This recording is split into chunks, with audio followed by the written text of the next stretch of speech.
tu na chuan kan speaker Patrick Laurin dika luk som tong Galatia bunga chang somle pasari na itiang o khongain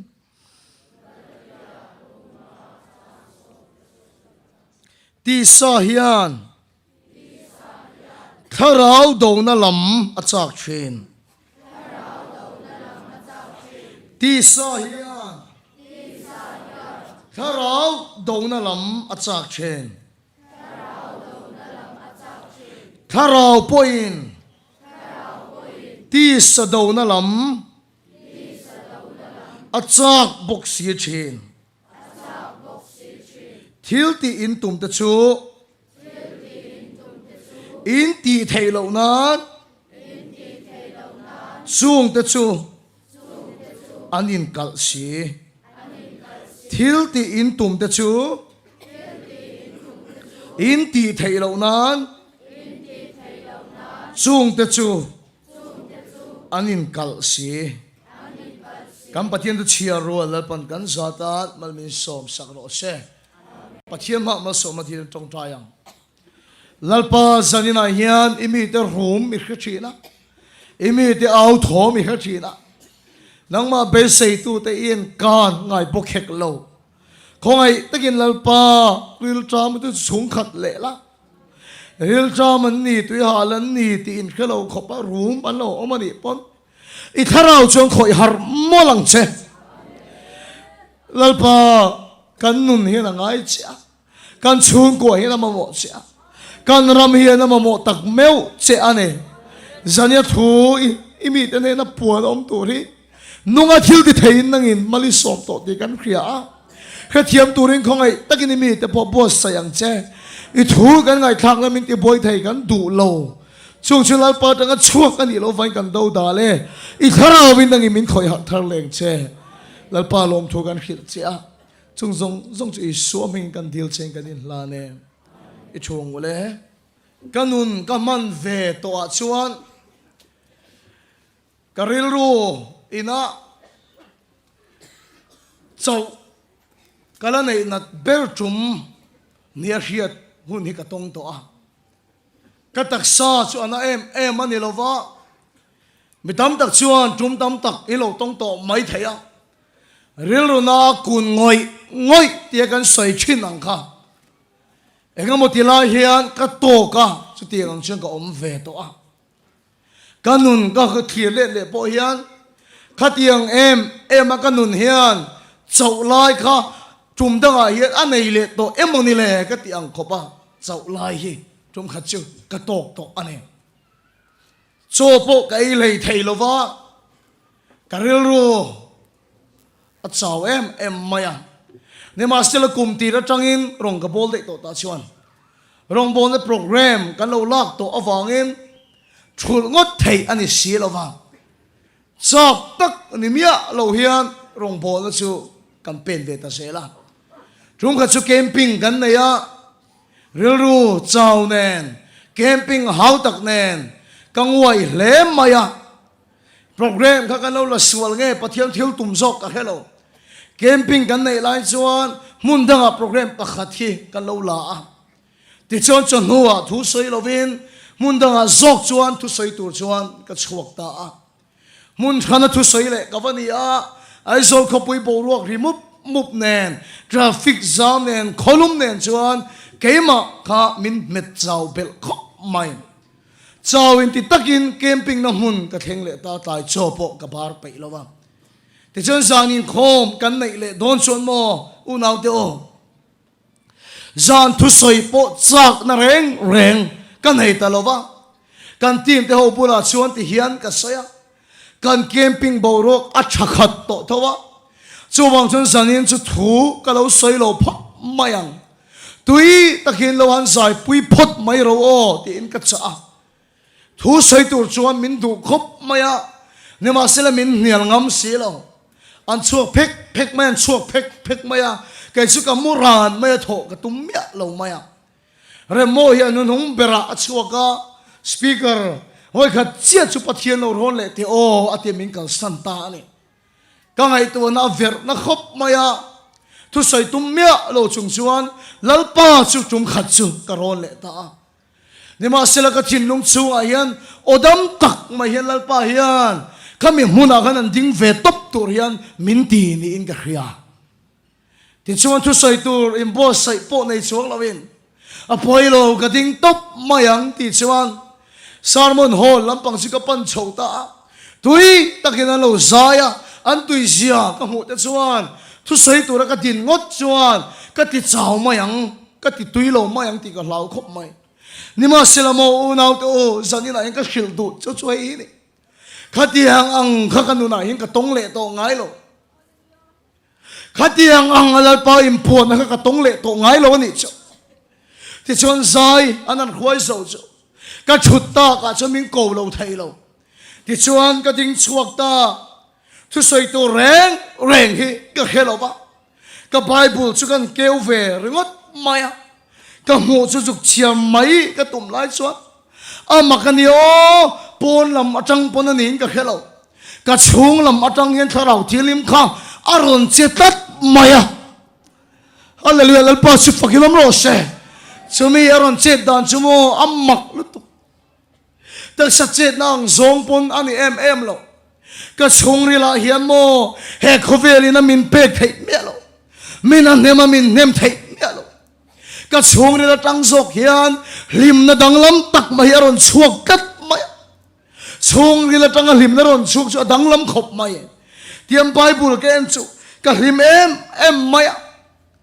kan lim chuan kan nui lo thei lo hi mo a moi lo te ka ve tho ka din na mun ka tu sei tu ri ka din tian tu sei tu pulpit a dina han nui do vur mai ka chu dik chuan ka ti lo ni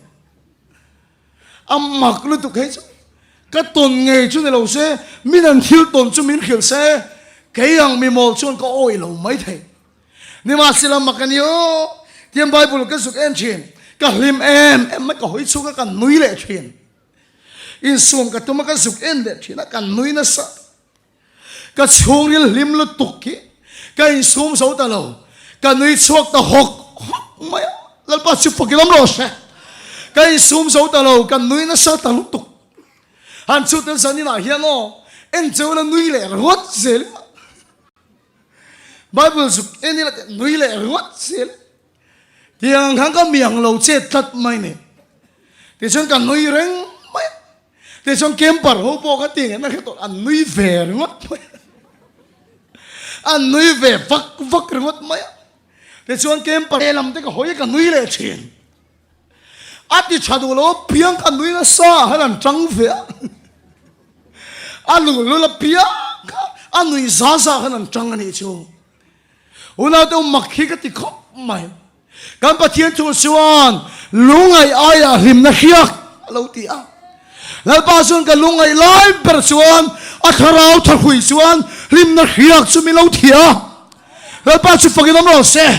chau te beidong te nguai te sakna reng nei to lo te ni na chuan vut aya pang pa chi chu lo or tira hallelujah lal pa chu fakinam ro se amak lutuk ani lo song la tu chuan alak thei mo tang kan nei zo chia chu kan trap le ta kan chang che tak tiang chen kala om ngai lo re pathian poi ka soi em lo nga om le to lo mai la poi chu ka ti vak lo wa ka trap ta ka cha chan kha thil dang ani lo unau tu ka mit tui min dan zo lo tir tu chu mo hei hini chutia lalpa tharawin ka in khom nei na rim na hiak miron thi lai chu ka chung ri la yem mak ka ti em ma chu tu na i ne na le ka ne na om tharau thiang lim hi kan sai non le tiang tu na i ne na le i chung a le ka chung om tharau thiang lim hi ma kho sa sual na reng khovela alu ma Adam alo luwa khato tu tharau thiang lim kha ni a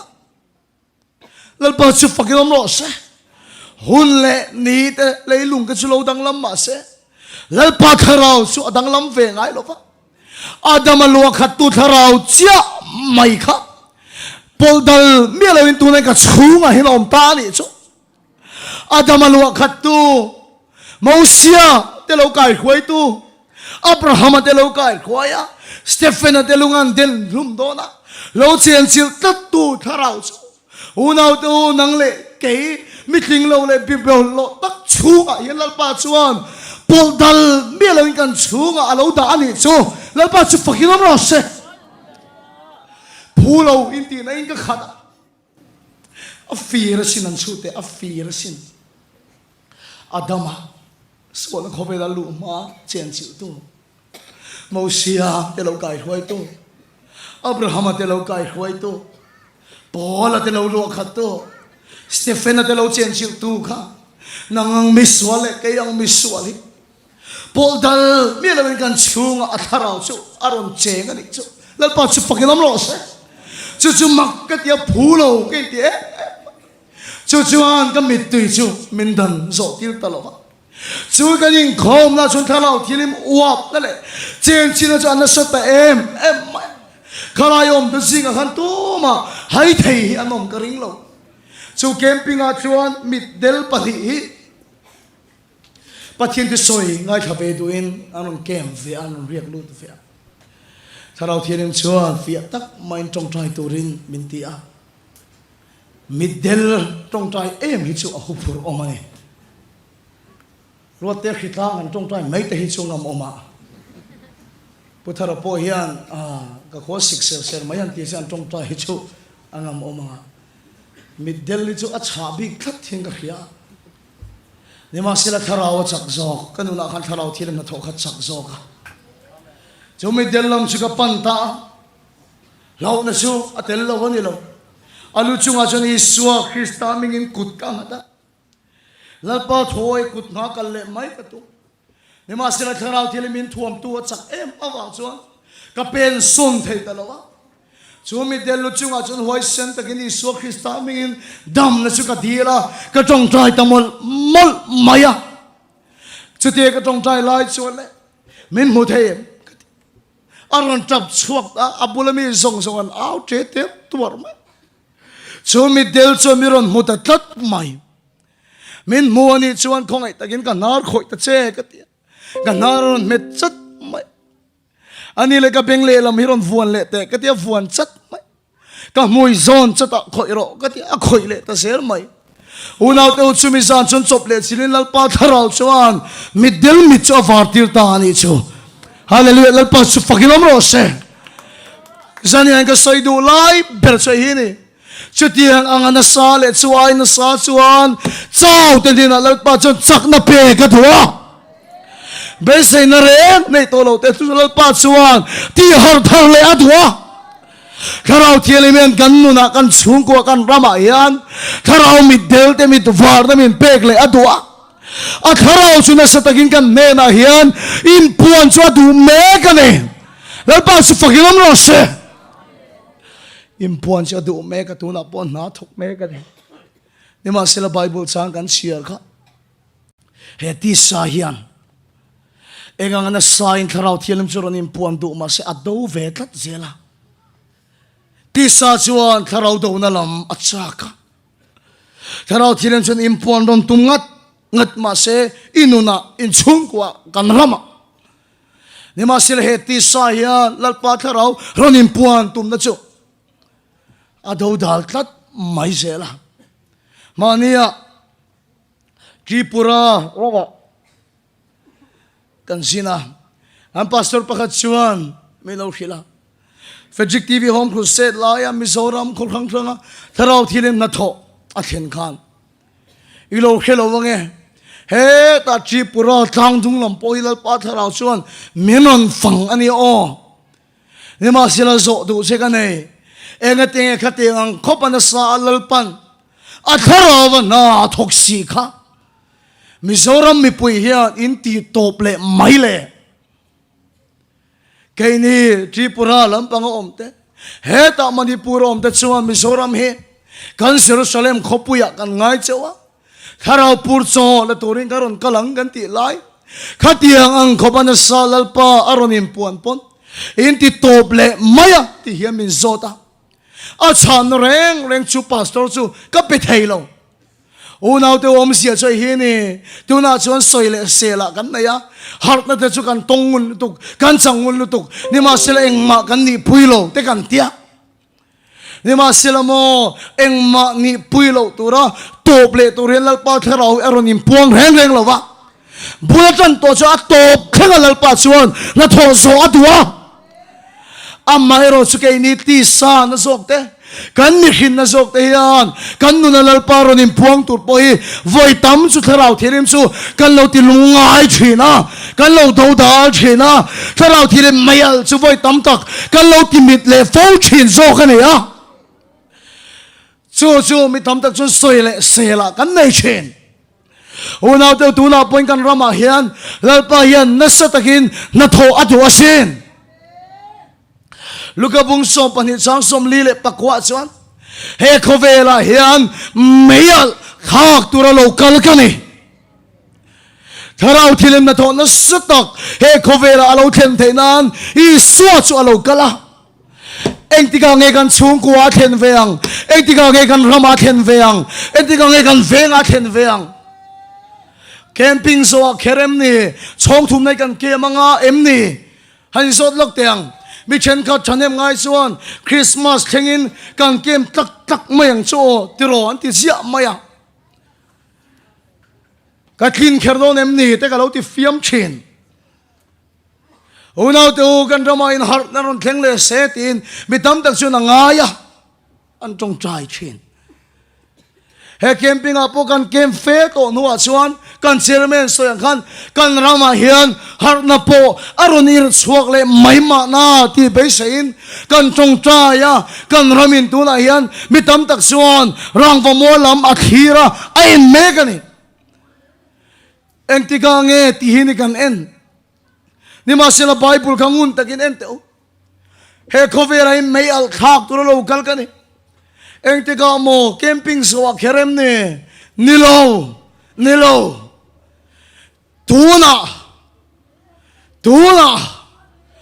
tuna po yan kang to se ka fati mati la pa su fakin no se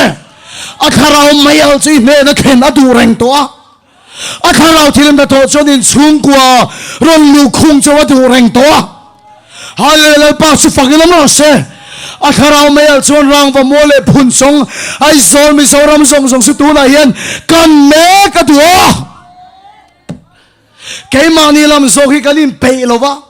ti ko palal pa thasa to si kan ti teang impuang mek to si tu na hian he kan ti sa na hian alo dal le ang ti hi ka van lau tak em mani kan so kalam pang irong bol tu ten min ko phaya engen ni a katia Frederick stay sa chau hian thilmak a thenglo an ti ne kero thiak ten kal kan khia stay sa chau hian thil mak a thenglo chau ka po hian pathian thil ti mak a theng na salu tu kan tia enge om sia te ka sai chuan thong kha chi tui hi kan nei to don lo emo kan tia khap chen po yom thling to lo tui phur han ko ta ila aron theng manang em kan khelo han tia hey kem parte hian tui ren na chang kan khevak bok si lo wa edik zi om lim ta phai chu tu hin khoi her reng mai ni an ren lo hin pual reng mai bo angai tu te kan lo mangang manani ni ma sela pulal ring dika helaya kan ei siam tu siak tu an secretary khan karon tlan thak dalam pangain tui phur motor aron tlan ngo mai karon tlan pel khat maya kan ta turani mai thai ge ta wa chang lok chinang an tia an rin nangen rin thu kha sang ka helova ge ta kan an ve en ngot maya ta chuan ama chuan zofa te chan chuan camping pual tui tur te lo in sia ka trip som pani lai tui churon tlan lu ta ni chu lal pa chu fakin am ro se pathian em puana kan van huna satak em an bazar le to ngai manglo re kan menu po van ni miron soma Voina kan committee na po camping a chun kan la ei choperang an tia anu mani kan camping ki vok te kan tal reng mai ni aro po ilu to grot ama kan yung mansa na kem parawin bal bay ka ay kan tia an ay ho ka tia til dang halo ti zo ko no chatura niya kami insoi tu ka chi kan bal ron thing chuwa ar sak ay ti han tiula aron thing mai thora niya chuwa in til dream kan niam lu tu ka bal te kan cha thế mà chúng ta sáng đâu thì cái chắc tu ra nè, amak lu tuk, alu lấy tum khan, anh chuộc đó là tung nghe lấy yang anh tị lại khan,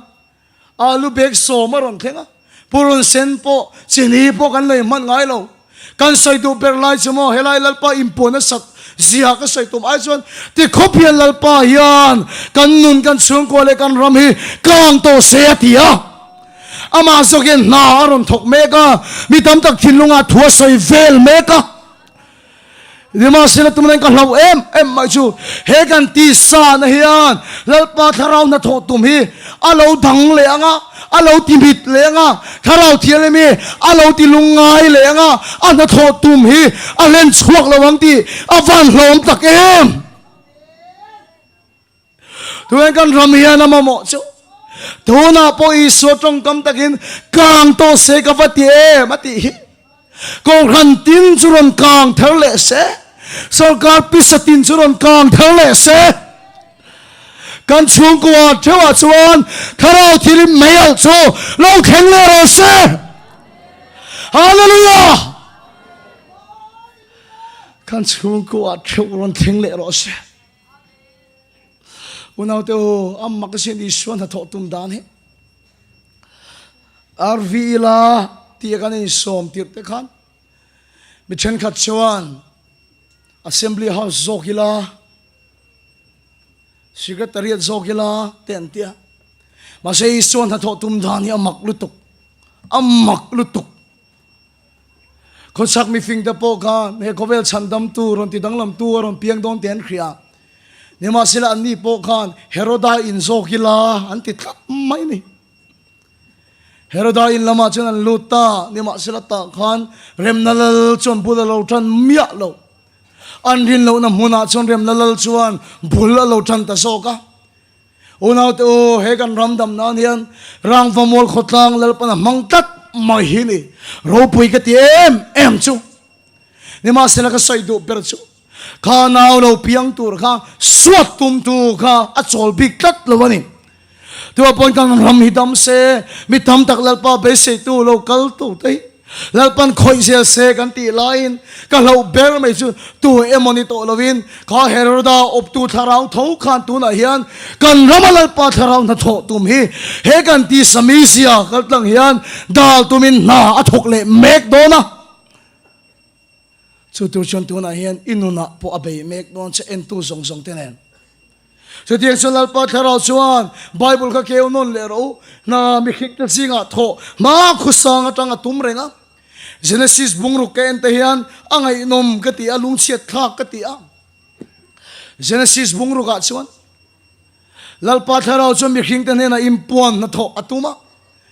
nima sila mi khing fa te sual na chu apung mi pat mai chiat na in next sor na muna he kovel sual na ka apung zel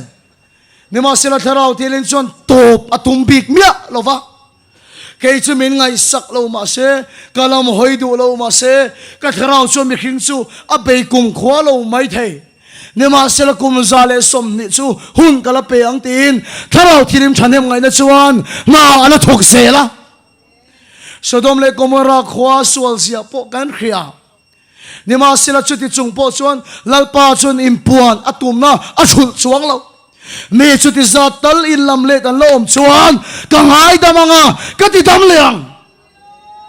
lalpa chun impuan atum na thul chuang lo tuna ngei point kan rama hian lalpa hi na tho atuma impuan atum meka nima sila tuna hian he kan mi khing ti sami zia na hian ti sa chun tharawi alo do tat mai ani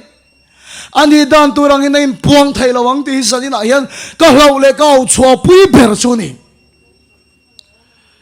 kan ram chu mo ngai thua te u tuna hian a that lo na lam soi du tan chuan a that lo na lam hlir soi tur atam khop mai mania kan thian pa kan nau nge mai rong bol na aron kal kan rong bol ho lampang aveng chu soi lo mayang moi lo palang e anin lampanga a ho tur hi kong sira hian kong sira sex mang ka mo ati mai lo wa mi pa pathum an mi pat pui ta chau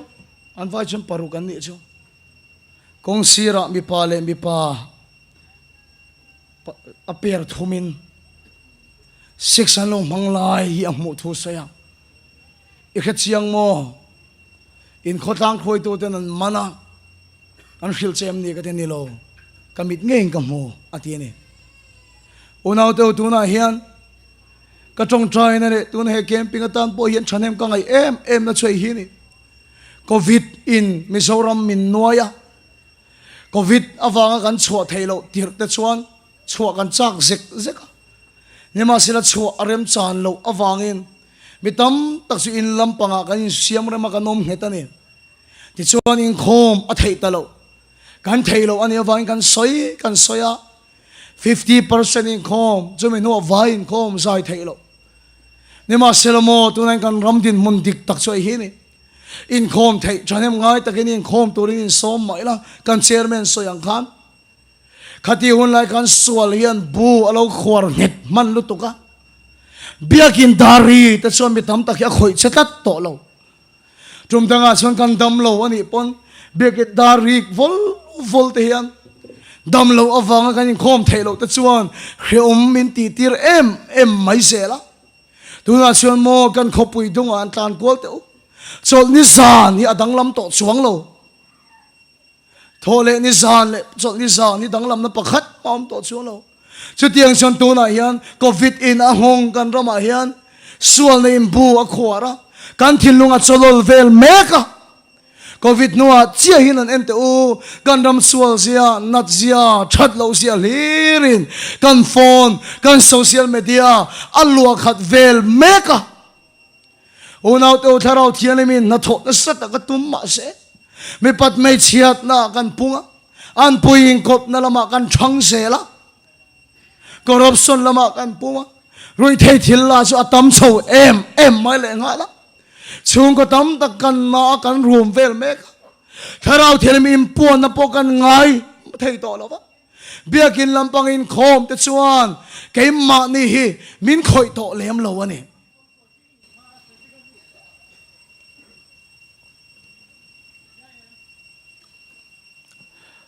ngak lo kong o le lo mundang lo in siam rem pui mer o ha dam na soka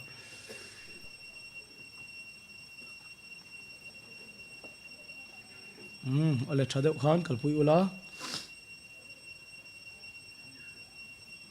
apa khong khak em maya ril rulama har san na sade umaya na ya pathian kan hi hati deuh tlat maya an chung kong khong thla khop mai thei chuan kan tong trai pui don ania tuna hian kan ramin tharau thianim na tho amamo zia po alang ani unaw te walung chiat khak sin tuna hian mi tam tak mi zoni kherlo po helai camping a hin dam na be se na ron riak luta wheelchair nen anon thuluta khor khan khan atanga ro in phur khom vel meka tharau thilim chuan kan rama hian na thokle setia aw ngoi tur kan ni lai lalpa ho kan au na thin kan biakin te thut na thol ta em maya tuna kan ram din munia lung chiat khak ngoi ani unaw tu na hian engang na sa pon lalpa tharau chuan na tho du ma se inuna poniang in chung kwa poniang he kan ti sa nen chak tak mai hian alo do ve tat mai se la chu kan ti sa na chuan tharo thirim na tho dum adal na sa chin sia chu kan thlang au pui thina speaker ten soi thina pastor te nan soyan out chen ni ma sel ka unaw du tak tu san na hian toy te ka sai du sai hian ti sa chuan kharau thilim na tho tum ado na sa chin sia bible kan mu kan khia ni ma sel chu ta chuan a top lo lal pa chu fakilam lo se hallelujah ni ma sel chu ta chuan a top lo ege ado da in ziak kha kan ti chuan kharau point he ti sa do na lampang hi atsaka lal pa chu fakilam lo se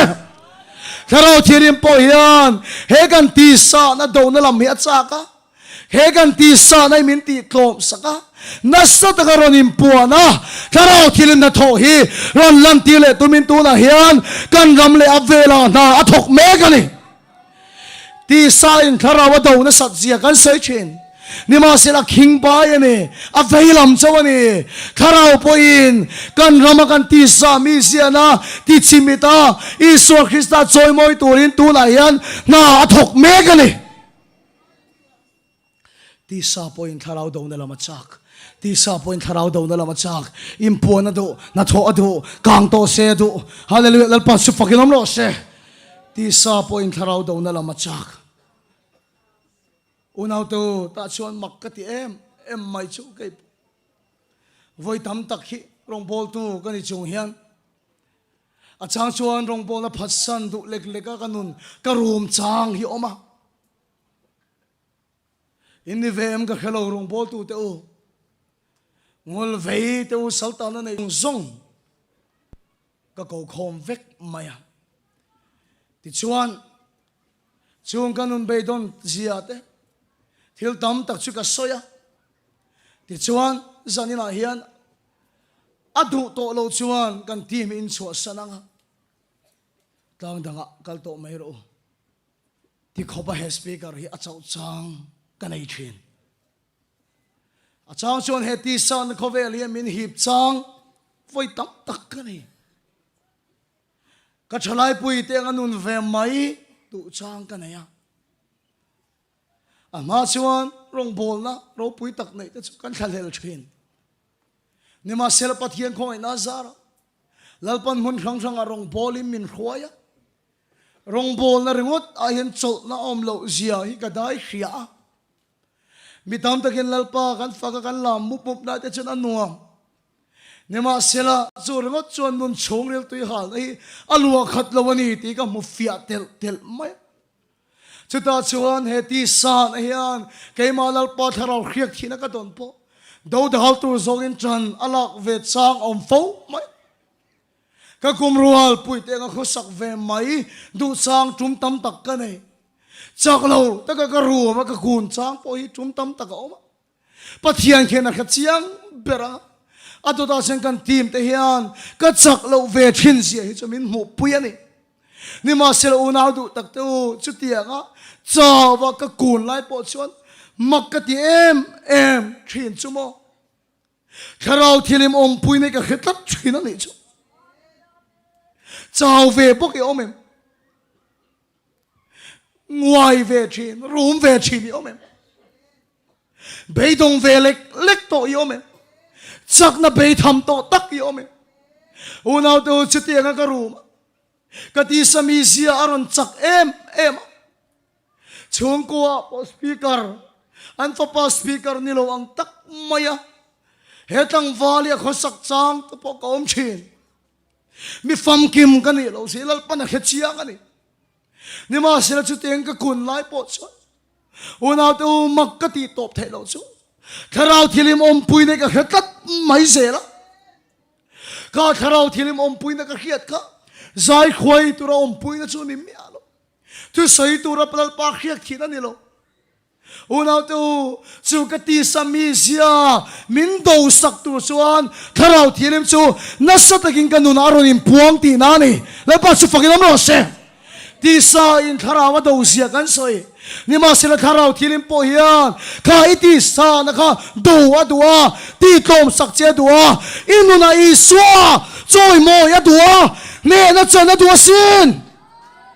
hallelujah la pa chu fakin am lo se ti sa po yan kharau do na lam acha kalom hallelujah กันรำเฮียดำเละโดนกันชงกัวดำเละโดนกันนูนดำเละโดนข้าเราเทียนเมียนเฮกันตีสานะฮีกันรำมาส่วนเองกันเงินเราปุ่งมาเสเฮตีสะดงนั่นมีอัดจักกัดไม่เนี่ยจันยันเราปุยเอ็มไม่ชั่วโมงปะปะขัดอามิงก็ใส่เราวันกันตีเรากันจีนให้นัดเตล่าจะกลายเป็นเชื้อชิดตัวละเฮลัยตันตั้งตุ้มฮีอันนี้เฮตังเฮียนแคมปิ้งอมตีแรงอะเฮลว่าติชวนซูอัลทับกันนี่ไต้หวันน่ะอินตูเตปอนี่กระริงนี่มาเสละตานเป็นอัตุมไลตักไม่ชวนมีนนฟิลดานตักเพชวนจงใจง่ายมีปออันนี้เลี้ยมเราอันที่นี่มาเสละเฮลัยแคมปิ้งเอรียอัตานเป็นโดนไลตักไม่เฮียนจูมีจุดทาราวเทียนมีน้ำมันตัดไม่เนี่ยที่ชวนเฮลัยแคมปิ้งเอรียเห็นเราหวยลุตตาเขตตั้งเห็นตุงเงมันฮาเลลูยาอาเมนที่เอาเร่งไม่ชุเลกันที่ชวนจูมีจักไอมีเชิดชิดตัวกัลจวกขาป้าจูถ้าเราที่เลี้ยงชวนอัดจักเราไล่ตักไม่ชวนเรามันตัดไม่อะฮาเลลูยาลัลปาสุฟักิน้ำเราเสอติสาและชวนลัลปาถ้าเราชวนอดูสักะอาซูซงเสตอารมณ์ไปเกทัฟฟิกะจันยันลิมตะกินลัลปาฟักินลามเวเมกันนี่ลัลปาสุฟักิน้ำเราเสฮาเลลูยาถ้าเราโปเฮียนเฮติสะดงในลำปังยัดซักะที่ลินตีตุ่มแต่ฮีอินที่ไทยสีเราเชนกันที่ตุ่มแต่กันที่ไทยเราเชนถ้าเราเป็นกันที่สะดงในลำซักะนี่เอ็นตูทลายดูตักเลยเฮลายอินคอมดูตักตัวส่วนละมาก็กัลเวตองเฟจิกาพวกันนี่กันขาดาเวตองเอ็มอีเชียนเตียงหันอมเวตักอีตุ่มลายปัวดาลตัดเห็นตัวจะกระทาราวเทียงเลยมันนี่ค่ะที่ซาส่วนทาราวดงนั่นละมาจากทาราวเป็นที่สะดงนั่นละมาจากอินทิลที่ตุ่มได้อินที่ไทยเราเชียนฮาเลลูยาปัสสุฟักินน้ำรอเสกัจจักเราเบรลายปนทาราวที่เริ่มจะรอนิมปัวกับบ้านสันโตไม่โดนเฮรองโบนอินขาดาตะกินกันนุ่งเวโตไม่โดนกติลายปนแล้วพอทาราวชวนกติสานชวนมีรอนดูสักกะทิลตีตุ่มแต่กะทิเทโลเลชีนะไอ้ไซเคิลไม่นี่แล้วพอสุฟังน้ำมันเสอินทิลตีตุ่มแต่อินที่เทโลชีนแล้วพอทาราวชวนเนน่ะตัวนั้นอิมปัวนะตัวทาราวเทียงลิมติกันใส่เห็นอุณาวเตโอเฮ้ยใส่ตัวนั้นสันนิมิติตัดอินกะเขียลทาราวเทียงลิมติกันใส่เทียงลิมเตอุ่นเปลี่ยนทารุนเกมเฟโตนัวอินลันเฟตนัวถ้าเราที่ลิมชวนมินรุนเจนจิลตติลติลตัวระจูหินิลงายังไงกันส่วนนั้นเลยแต่ถ้าเราที่ลิมันชวนพาสตอร์ออร์เดนเตสปีกเกอร์เตลวกขัดเดียวตูบีกาจูอิลงายังไงนี่มาเสร็จจุดถ้าเราที่ลิมมีเสียอันนี้โลไบเบิลกันยังชวนเซนซิสบุ้งขัดชวนเลยจูอัจฉริยะอารวกอธิมุบนี่มาเสร็จแล้วปัทเราจนอมจิลตัดอินุนารวกงอยมที่มินอโบเมกเจมตัวนั้นอินุนชงริลลีโคฮารินรูมเมกเมนี่มาเสร็จแล้วเราที่เลมีเสียจุโมรวกงอยเตทิมเตนุนเชเมเตจูอากาลสันไงล่ะวะอาเจนจิลาลวกขัดตัดชีนะฮาเลลูยาแล้วปัสสุฟักินน้ำโรเซมเจ้าหัวเส้นแต่ก็ปวนดูมิฉันก็ชวนกันดำสวลเสียเตเสียโตเสียจะรำพวงโรเซเฮติสาอวังอ่ะถ้าเราที่เริ่มจะโทษตุมกันเราดาลสตโตทิ้งเสียเตพวงโรเซนี่มาเสียสัญญาจังกับปะเทียนถูกก็ใส่ดูสู้ถ้าเราที่เริ่มเฮียนเฮติสาในอาดูดอนอาเตดอนฮาเลลูยาแล้วปัสสุฟักินน้ำโรเซอินช่วงกว่ารุ่ยไทยที่เราที่ป่วยเจ้าเอ็มส่วนเราฟังอินรู้มั้ยถ้าเราที่ริมชวนข้าที่สอนแล้วข้าดูดอนที่สอนชวนข้าเราดูนั่นละมาซักอินช่วงกว่าหัดโถยัดซักโตลุตุกอินนู่นอินปวนยัดซักโตลุตุกฮาเลลูยาเราปัจจุบันน้ำร้อนเสข้าที่สอนแล้วข้าที่โตมสักยัดซักโตลุตุกข้าเราชวนที่สะดงนั่นลำปวดซักจูบังชวนนั่นลมที่กันตีตุ่มได้กันตีเทโล cái ti về tổ đón cái bên về tổ ít ti thấy lâu ti chín tu chỉ cái thằng nào thiêng em này cả ít sa na đầu sắc chế này cả hallelujah lal pasu pakin nam ro se kan rama ian kan ram so la sat pau la khong ai na pung do na kan ti sa na san pau la pa tharau in pon na sa do na kan rama thimem tu na hen kan nu na ruwa ka kho harani pon lal pa tharau chuan min chen sil tat mai tharau thilen chuan thil tum lian tak pakhat chuan nei Isu Krista choi moya tuma inuna khan Isu Krista chu choi moya tuma sin unaw to chu tharau chu achak zoka zania thupu ya tira ka soi du lo na chana ni zanina kan thupu I ber atana ka cha du chu chu tharau thiang ni ma chak zok ti he ni lal pa si fakilam lo se ka cha du cha chu mo in chung ko chu engang po ni ma la inun chu engang po ni ma la tharau thiang ni ma chak zok ne don thâu thâu che inuna khan Isua apuang don thâu thâu Isua alan sartir don thâu thâu unaw to chu mak ka ti chin Isua hian van ram min khoi chho ro thia tum ber ani lo ti ke ma kan sui war tu min khoi chho khia tum ber chu ni se apiang thar ma sa piang ki kan chho se lang atum chu ni se nima sila chu chu ni lo Isua nei to tu te a chuan a tharau chu kan chhunga ada Isua han ngai sak lovin khove lama tlan mai la tharau thilim pon he ti sa do na lam ya chaka tharau thilim chu chak zok do na dal ba chu fakilam lo se tharau thilim chun kan nu na Isua ya choi moi don thâu thâu na thok me ka thok zel don cái thế ô cái nó này hiện thảo thiên là mi avan chắc tak đâm lâu cái trong trai đâm nó sân làm anh lo cái nó nín xua lại hiện avan chắc tak cái nệ ta lo va lâu ba thảo chân cái nó bôi hiện nệ na achang ta giờ ni này nín ma pul pit lang apo cái ron ding ta ni lâu ba chụp phim nó lo se in pha te tan trong trai rồi in sung ko tan trong trai rồi in tan po trong trai rồi nunin sual nei me ki omen tharau thilim chuan tu na iti sa na ti tom turin na athok me a bezel don a ne don inuna I sual chu ala choi moi nge don ti sa chak zia kan sual zia kan ram that lo zia ka sai don lo tharau thilim chak zok zia wai sen takin ka thanga pui me ka ni chu chu na ne don che ti dang lam don che inui samai thei tu na chuan he physical rin de hi amak ve thin ani o thoka soi tir chuan thalak poi kala nei renga nakina midang kala mu tir ang kati ka sam hi te heng ka ti zoom ani tian alaya tau dat mel de wang chi khan den ka ti zoom ani thoka soi tir hian te ka sam ka ti awanga enge ka chandam na po chong le tiang deuh le khan ka sami ka ti zoom ani chuan ka music ngai na zong ka chu makin tingo tang thalai chu nin khriang Guns N' Roses ti te mo ka ngai thafe na Maroon 5 ti te upaho ka chu rondak ve ye ke suin khadon chong lo ye khadon chong lo Maroon nin khadon lo re Guns N' Roses ti te Maroon ti te tun la ya thalai ang che thawai ka ni games take a chill em maya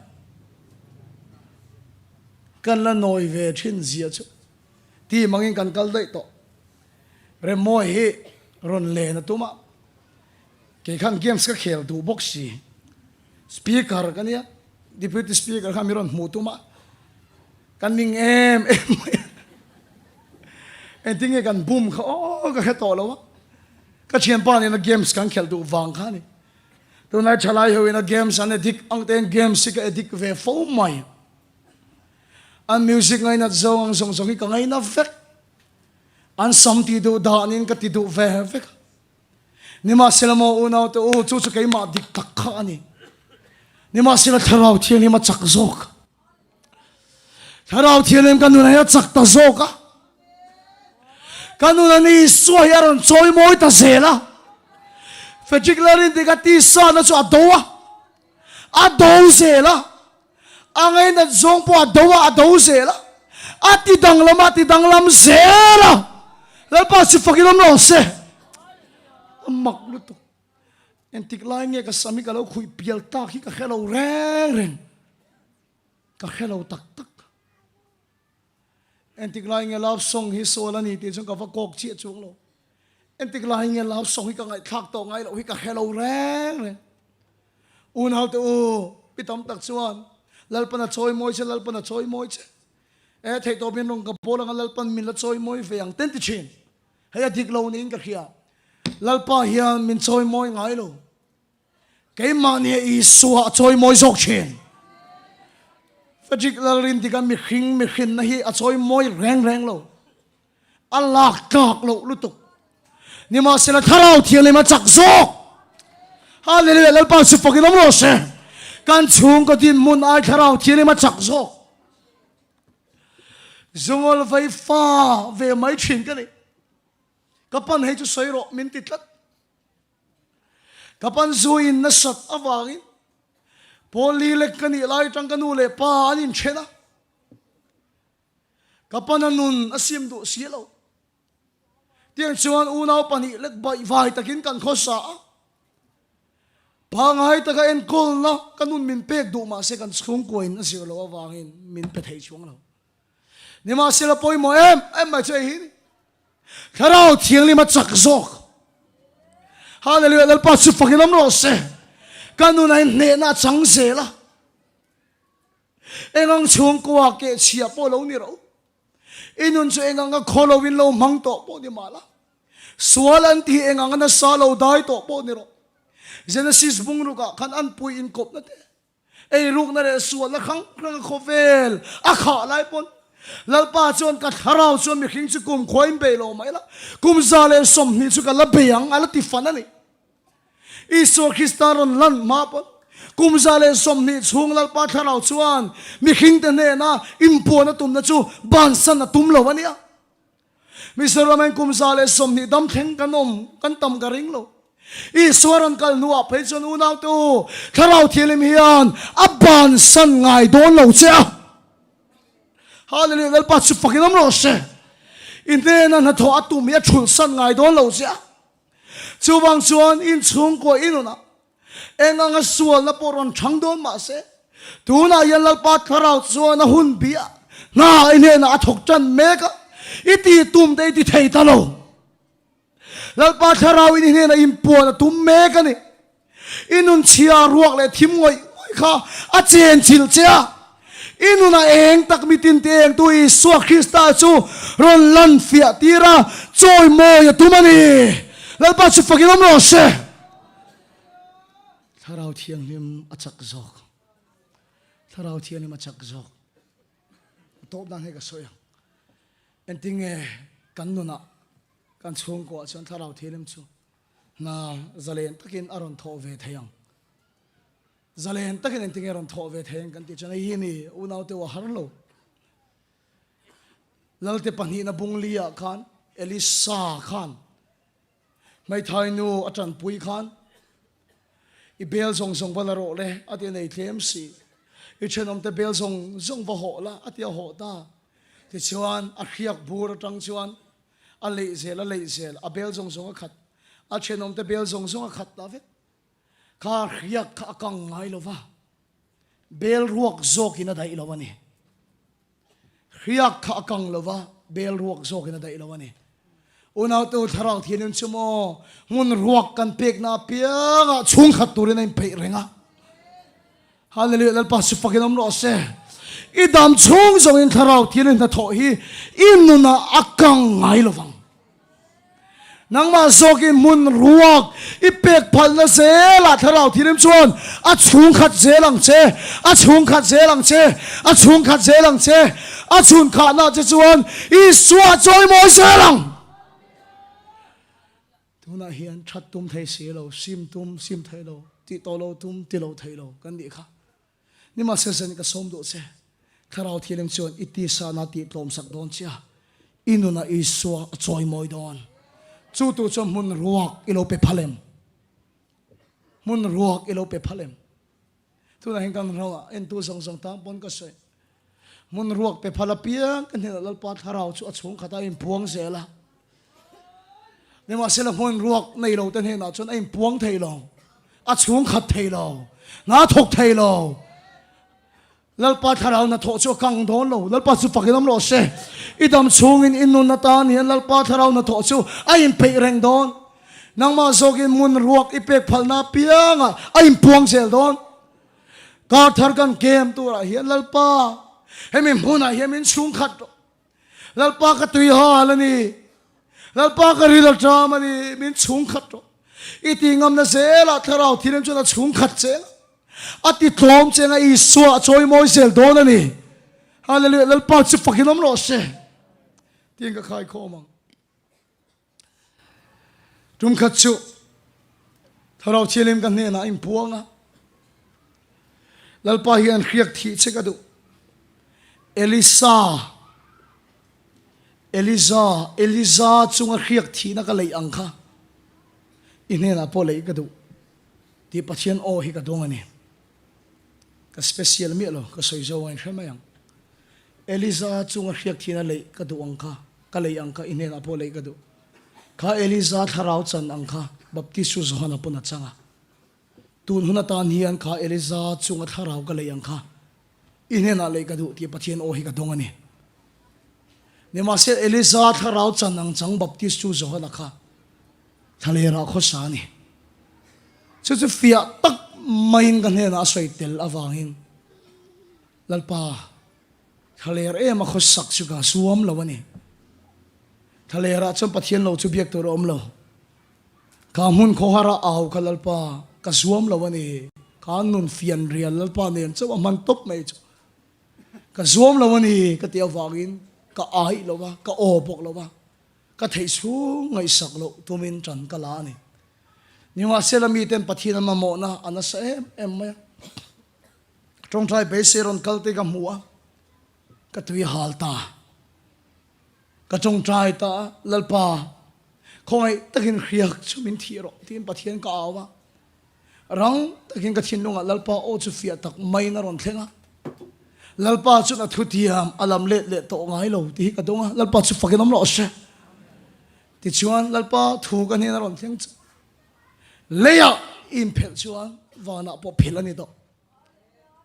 leya in pe chuan wana po pe ani leya in phel chu wana phelani ang chumi dong tur chuan nang ma in hongem in phel them in bun ruak them in pai thol them ti chuan lalpa khiak china don du chuan ni som ni le pakhat chung chongai tong trai ka ne ya ka chau hle mai zona kamu thei to lo garil tram bang heng ka thut la hian chia takin tharau thilem chuan khiak thar chu mi ron thi ti ka khia lal pa chu fakin lo se chumi atang chuan dam lo chunga hian kut nga kan tong trai kher to lo pon pulpit atang I suaming dam na lo theng lo se kan ti pon lal pa tharau chuan na takin chu thu chu a thopui to thina lal pa chu fakin lo se una to ka special emointing o kan sei du tak sei hi ni lalpan min mu tir chu Mizoram hian tharau thirim na thon na sa tak alo theng le don ti min khiat tira Bible en pon mathaya hun nung asia khan lerang hing da tram ta te in do thu thang hun nung a thil theng tu zong zong a sei lai khan heng zong I chan chin thain khiat tir na hun tor na yang hun nung chin chiana yan thil chia a chelam hlir hi kan soya ni ma sira thil tha lalpa min tian chu hun nunga chu mitin ne na ka tharau ka layang hallelujah lalpa chu fakinom lo se khite le ga ni chu lalpa pon na tharau le don lir te hing chu lalpa pon na tharau le don in do thu thang te kan khia ni chu lalpa pon a tharau le don hallelujah lalpa chu fakinom lo se chu mi hun chu lalpan mi zoram a then tir ve don ani ti min khila wangin da chon nang su Eliza khiak thi na ka pe che I tharau chan let ni chang tur Eliza khiak thi na ang chang ron kal tur te tanin kong isial don ti thui ka dong baptisu zo na chu lam lian sial tu kong te tingil tu ani an nungaron kal tu ram ai ro pui zo ga oman ngai khatu tu tak tu na hian eng riak thi na nge ka chan ni ma sel hemi let dai a cha hilal pa hian mi zora man chalai tam tak te ne na a tharau su lei bua ka tu a ke ve mai cho mi chen khatta na kong te sial tu ra local ma sa tu ra riak thi na dong cho ka ni mi zora ma lal pan na sa ta ki ta tharau wa lei don chu chu in tu le fat en an chang lo wang ti lau mol ro Peter putar ten mumanga an muang piva pinga ke ma aron lu ta ro pui ka ti achan chumo he tu na mi sora ma thil theng me ki atrom pui ve phatat mai ni una tu chu tur chon lal pa yan ka pile pu ka nu le pa mal som chau ro se chuwan chon tu na hen ke te chumo he thu em chu pul pita ka sai du ngai lo ma si chanem ka ngai mani Elisa ai ro pui zok atharau chan let ni chang Elisa aron chuaka chu Elisa tharau chanang chia chu zohana na chang lam lian sial tu gong te tingil tu ani unau tu na yelal pa lam lian chu sial ani meka a gong tingil ani meka thalai tam tak ne na hian he tharau kan chan let ni a cha hilal pa thi don chewa chumi keng choni ron chuak do na mi zora mi ron ti dang lam le don hallelujah pa chu faginam ro se mi zora mi ron ti dang lam le don chu tiang thalai chu lo ngai reng ro mi zora mi ron chuak don chiang ani una tu chu lal pa khiak thi na don chu kan cha kan ni ke ma ni hem bel ruak kan nei ngam angaya lal pa tharau chu akang ngai lo a hiak cho kang ngai lo ke mani zoki bel ruak kan ni them ke mani zoki kan in phalem kan in hongem kan in phala kan in hongani phachuan lalpan hiak thi che duwa a tharau chu ne na in puan a duwa inu na I so chu choi moi adu ani hallelujah lalpa chu fakin omro se tharau thiani ma chak zok tu na hian nun ruak ngoi thimi na bo me chiat lam kapan megani ti lo omani pon lalpa tharau chuna chen chil mek cha tharau thiang lim achak zok inuna kan puang tharau thiang lim achak zok in chung ko kan puang tharau thiang lim achak zok kan ramtan kan puang tharau thiang lim achak zok hallelujah lalpa chu fakin omro se tunay lalpa hiyan mamo pakatanay chuchuni sanina tangaw puiper bel ruak asong edik po niro miswal po niro bel ruak asong lalpan bel ruak asong arua ka pia nga chung khat zel don chaw hallelujah lalpa chu fakinom ro se itana lalpa in puan na in pe na akang lo inuna muna chan vele alwa khat don chaw inuna muna chan vele a chung khat don che chu tharau riak thiên chu tu na hen lalpan he camping kal tang te yan thi che dua in he na impua na dua chu wan sun tu na hian zanina kan unau pa nge ne na po tharau thirim chak zok zia soron lan fia tir me ka ne hallelujah lalpa chu fakilam ro se tu na inuna lalpa tharau chu achak zok na ron lang se tui hala piang ka chu lokal ro in tur tak lo pe chunga tui hale to lo na chu na chung khat don chawani tharau thialim na tho chu akang don lo idam chungin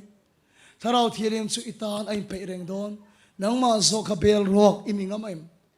nangma zo kha in hongem nangma zo kha in phalem chung in phal in hong anom chung chuan he camping poya kal rengang cho in phal in hong anom chung chuan lalpa tharau na tho hi a chung khat in ron theng se lang chu tiang na sa chuan kan rama lalpan na tho adua kan ram sual si ate sual na pun ji anlo sa ya piang in he pathian thui lo chiar kim ula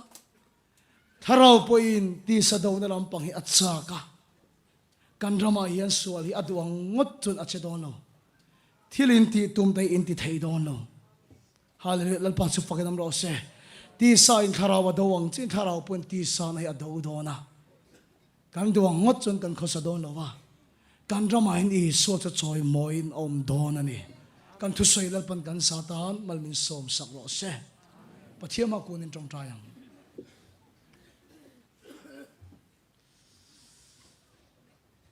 lalpa itharaw achak sok ka sual na ai itharaw achak sok ka kholo na ai itharaw achak sok hallelujah lalpa su pakinom ro se hallelujah ka sual na ai itharaw achak sok ka bo chiat na ai itharaw achak sok ka kholo na itharaw achak sok itharaw churon in puang ro le kan chung ko ana tharaw thirin na tho chuan kan chung ko le kan ko khan po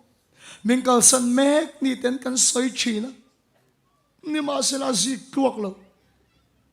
tharaw thiang ni ma chak zok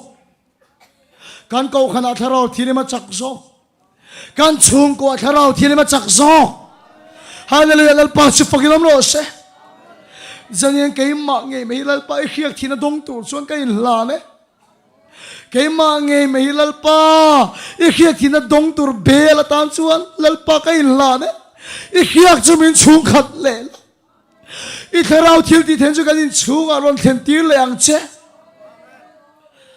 tharaw thiang lim achak sok lo puangat nat ro inuna zui la in mai the drugs ila ti mai the mi pat mai chiat na ila tal mai the tharaw thiang lim achak sok khoi chero se in chung ko a chu siwalin o bet mek in kha mai the tharaw thiang lim achak sok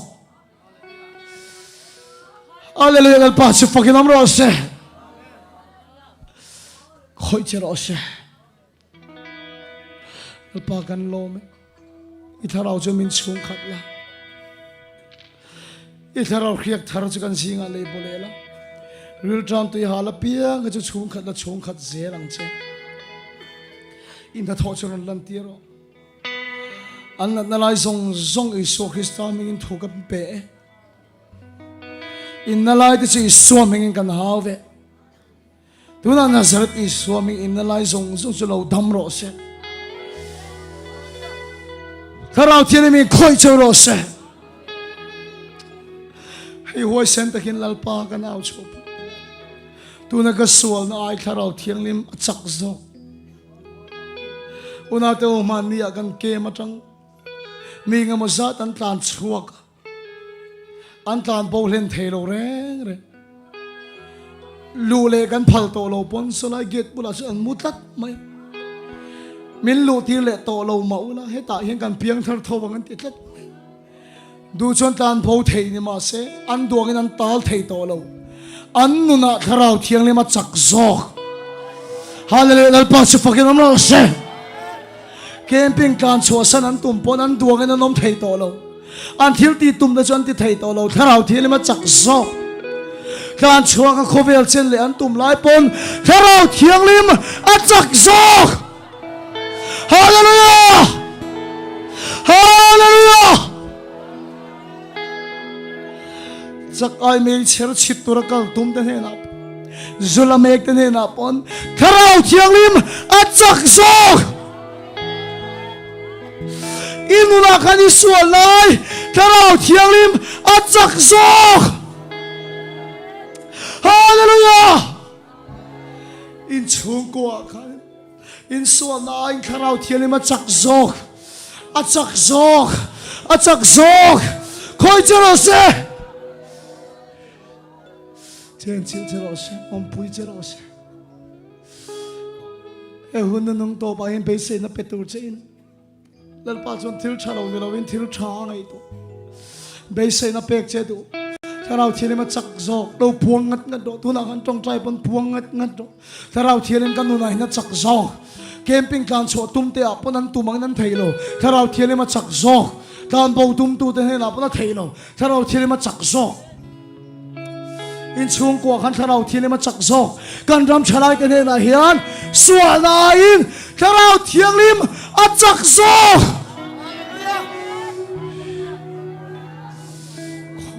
lal par khiak thi te chu lal pa nang ni lama hi bo ne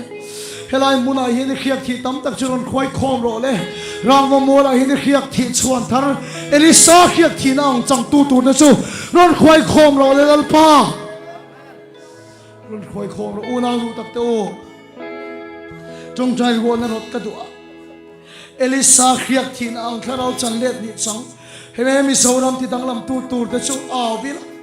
Hallelujah, Christa khiak thina chang he chalai tam takhelai muna hian lalpan a khoi theina turatan trong trai na tu na hin lam lian sia la ni a kong te ti ngi la ni a chuta chuan elisa khiak thina ang chang chalai tam takan local theina te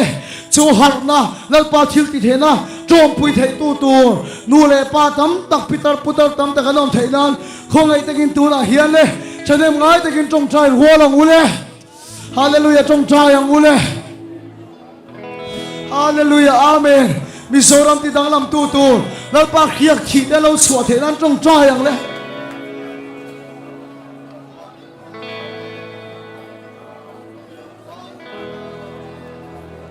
A en tu song song. I so mi khalau ti mi khoi chau se.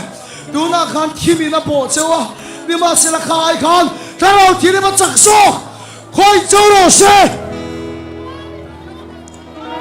Chalai tam tak lal pa tharawin khoi chau ro se tu na khoi chau ro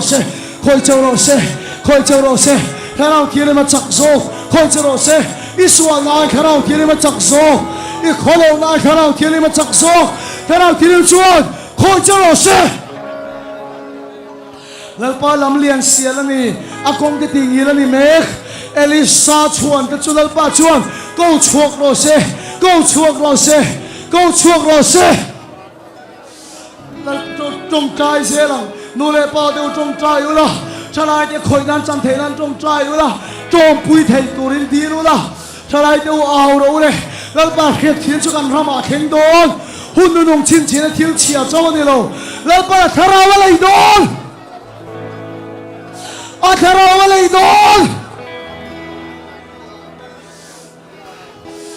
tharawa lại đón Atarawa lay doon Elisa chuan te chu kan di la lo pa tu na ir khiak thi la ron ko chuak ro Hallelujah Ilo na mun cho khoi chau ro se Isua nai kholo nai tarau thiang ni ma chak sok khoi chau ro se tharau thile ma chak zo imi sia thalo ai tharau thile ma chak zo a chak zo Hallelujah Elisa chuan chu lo chuak ro se lal pa Hallelujah Amen lo chuak ro se Hallelujah Salai te khoi chau ro se Hallelujah Kan ram sual na soi chin ni ma se rang va mu la tang ti hen kan ave kharau thiang li ma chak zo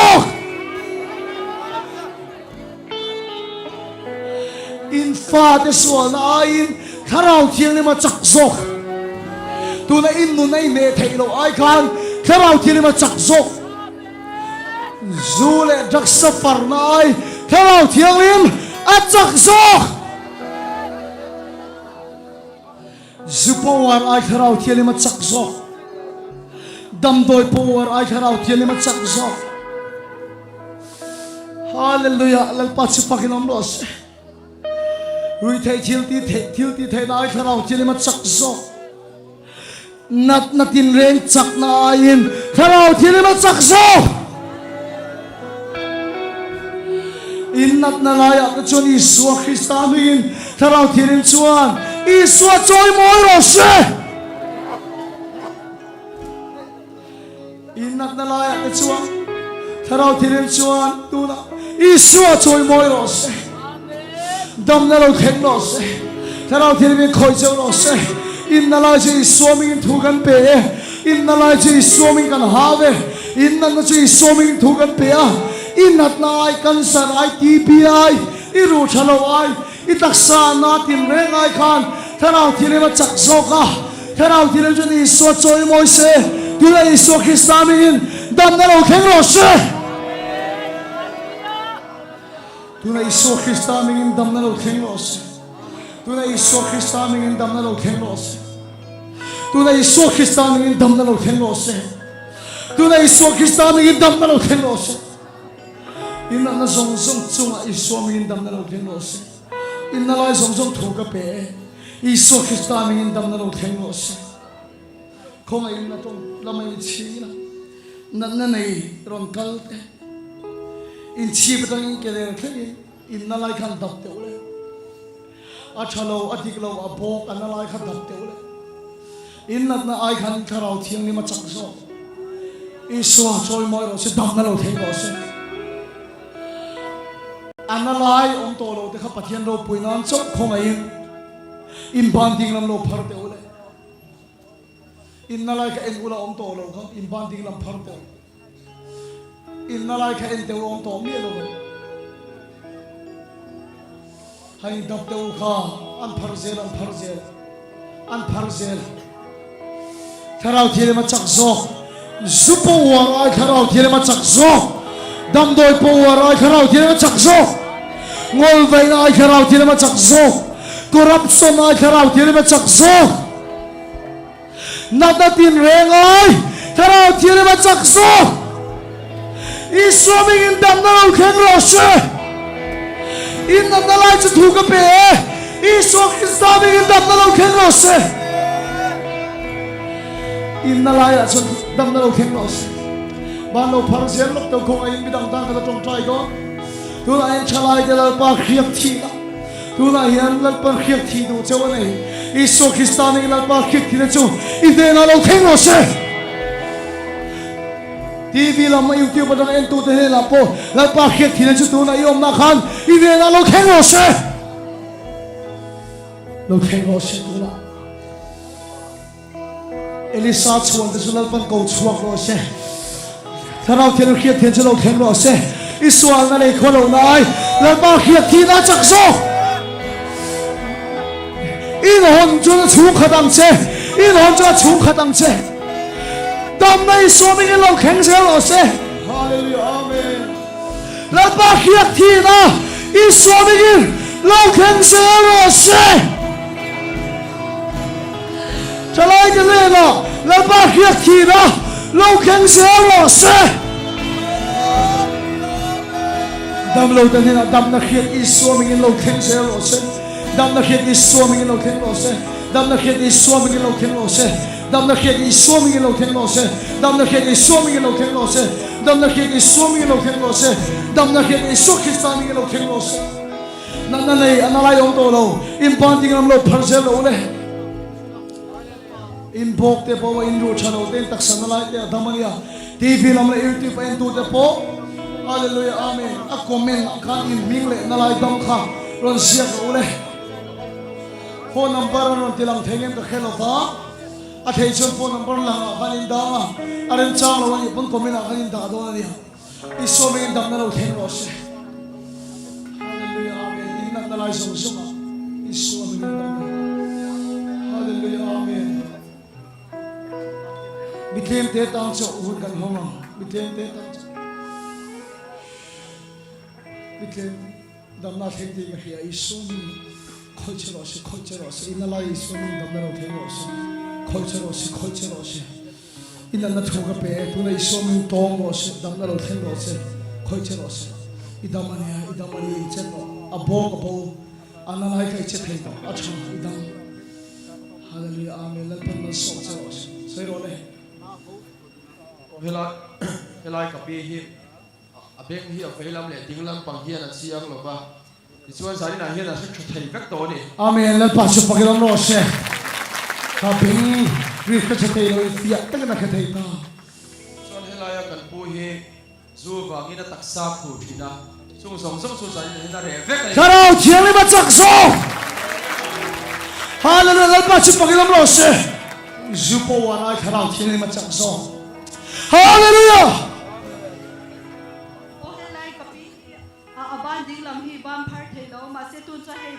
Amen, lalpa si Pakilam Rose.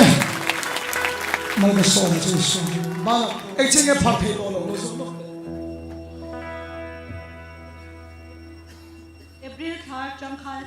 Tuna October niya partai itu lalpa si Pakilam Rose. Hallelujah, amen.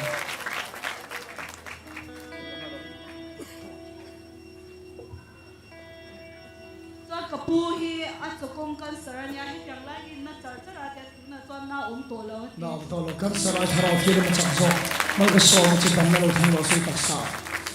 Heta hiyan kapihi tayo na kahit swak beka ana zong hadamatin. Amen. Lalpa si Pakilam Rose harap kiri macangso. Nagnaay pa. Oh, heta lain kapuhi aban dinglam pang hiru ti abat chet pui thatai lo. Dia tu na yan engma na to lo. Rotiak ba hantik de kong eng kapo. Hanchite. Amen. Lalpa si Pakilam Rose. Hallelujah. Rotiak ba mo. Oh, amen. Ison ni malagasong macang. Harap kiri macangso. Harap kiri macangso. Misal man lalpa yan matao adu na sanyo. Hallelujah. Inchung ko po insual na harap kiri macangso. Kaya matang chuak tung da po ang kan chuak tung na karao tini macakso ang titung da chun ti thai tat to lo ang tan po thai to lo po na song kariyak may ang titat may karao tini macakso Hedilaya yan kapihi akhel hi na china chani zanina khanin engma na tolo. Amen. Magaso mas Yesu Kristo amen. Oh, kan chian nu hi shok na nia kumtira changkhan chilpolem lei theilawa chopo tuiril chau aya chu ni china chong trai lai khan kachil kalem thaduak mai adam de ti Amen. Lalpa si Pakilam Rose minan ro karao tini Yesu min khoi charose pora Yesu min ka phele Yesu min pora ka phele Yesu min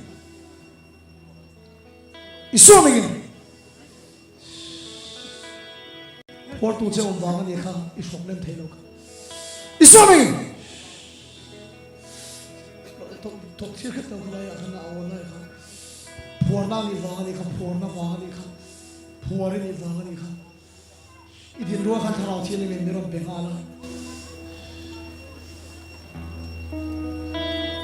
Katong dry song je. Minen dole. Khoi charose. Ichi patang kele ni na lai zong zong. Por na zong zong isoming kan phele. Tharau thile ma chak zok. Khoi charose. Lo dam le ram chamal ka song che isoming amen. Lalpa chu Pakilam Rose. Oh, heta lain kapihi ko ma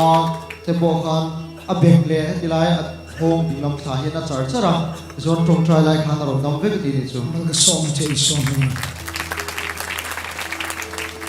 Helai hian kapihi saitika awangin akal thathei lawa anna china kakha choble chilin aron dama akal thathei. Como maron ka maron phete le mon sang ni. Amen. Lalpa chu Pakilam Rose. Hallelujah. Ekching ne ka thathei to lo han so te u.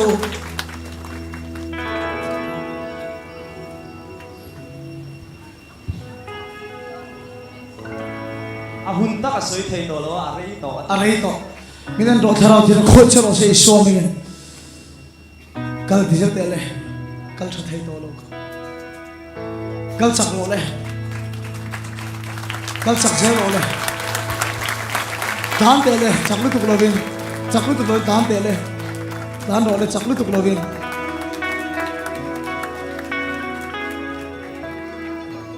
Kapi le. Dan te le chakvak lo vin. Dan te le mo chakvak lo vin. Amen. Lalpa chu Pakilam Rose. Hallelujah. Hallelujah. Amen. Rin na ini dam sel do na dia. Chuchu ni ka kalti na chanche. Hallelujah. Amen. Rin na inan dam sel. chak lo na ta chak ta ka siamin an om isu mi lo chak zelo rei tak mo kal thei to lo hallelujah amen isu mi lal pa chu pakinam ro se hallelujah oh helai kapi hi aban ding lam hi anar fa thapui te hi anna Jackson to nia chu anna dam veka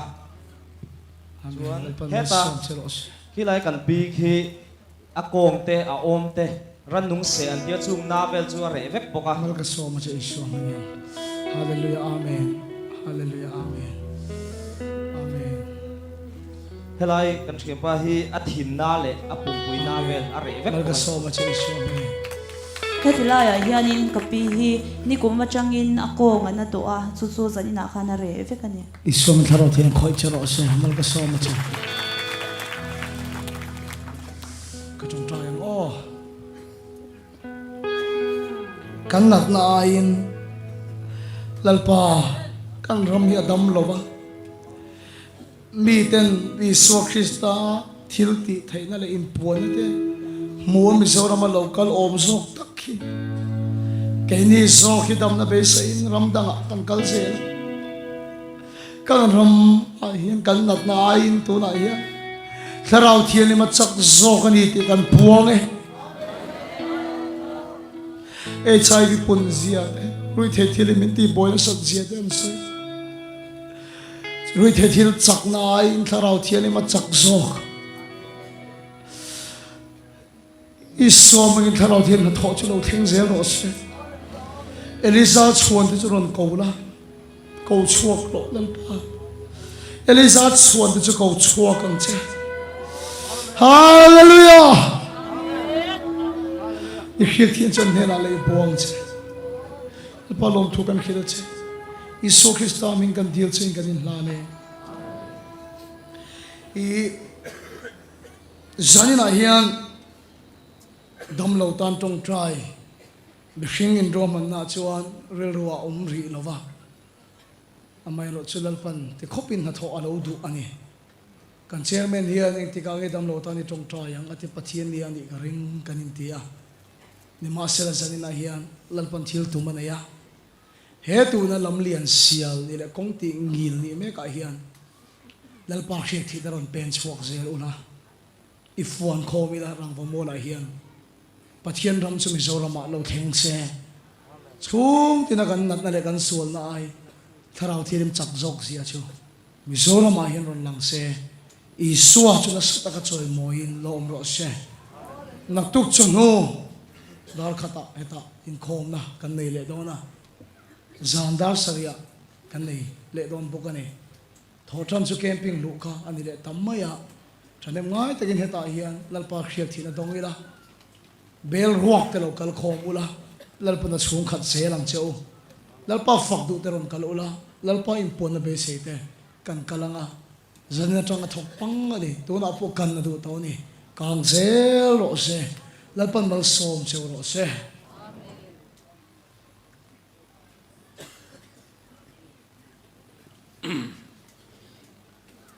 zani in khom hi sang khat le zat ni gan ni he gan khat le mar maya pon lama emozat kan thuboka malama lenglo emozat kan thuboka ni lom le mai ni sina kan puan ta kan khan in khom bana dam lom na thing pui kan in do na ni la number som thum pali na thil tha kan muang hi tu ma nan mu thei lo kan param thilani ko velin an mulo min then lawang eng ma rengin kan pa mangai na ta chu emi kan sak zo hian lalpa tong trai na mangin kan tong trai hobanga kan khom tin don nia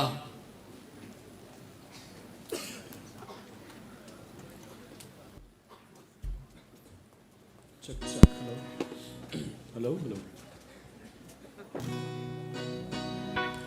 Will choakan muang hi Hãy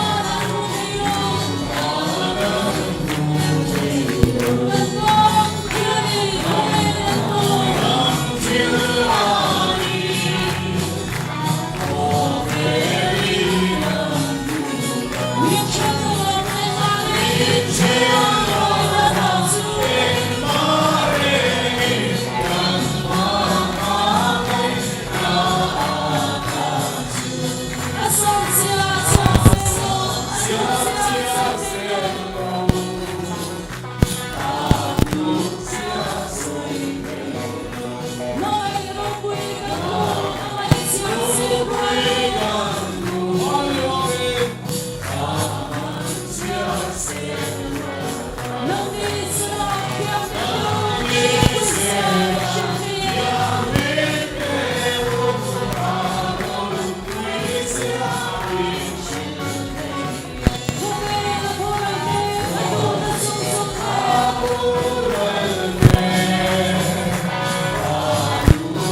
trong trai ruộng của lê lần ba phản đi đi minh dòng rốt xe đi ram rốt thiên rốt xe đi lũ dòng phản ăn tiếng in lê min rốt xe đi kinh căn ấy có in sông kèm xe căn suma thiên sua tu tê căn lai nam in nam quay căn thiên sua lai nam xe Suara tu rakena Israel usongse Suara katsuan Sandam sokongse Ramte Hilti keinate Rokuinate Satuan Asia Amen Somni no Go pakalong zuan he lai hiang makot hiye Sek somni